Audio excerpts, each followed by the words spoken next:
மனைவி கேள்வி கேட்டுக்கூடாதுங்கிறதுக்காகவே ஆண் ஒரு முகம் வச்சிருப்பான். அந்த முகம் பெண்களுக்கு மட்டுமே பிரத்யேகமான முகம்.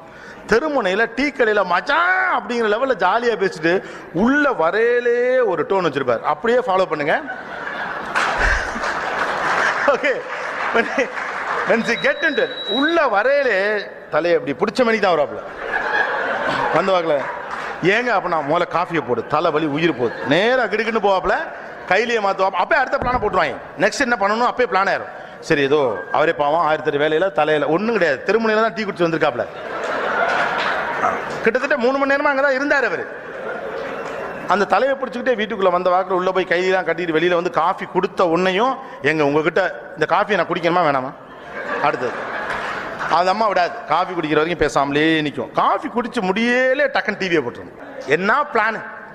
இந்த பிளானுக்கு பதிலாக சொல்லுன்னு ஒரு வார்த்தையில் சொல்லி முடிக்கலாம். ஆணின் பிரச்சனையை எதிர்கொள்ள தயங்குவது. ஆணின் பிரச்சனை எதிர்கொள்ள தயங்குவது. ஒத்தி போடுறதுல உலகத்திலே பெஸ்ட் ஆம்பளைங்க தான். நம்மள மாதிரி எவனாலே ஒத்தியே போட முடியாது.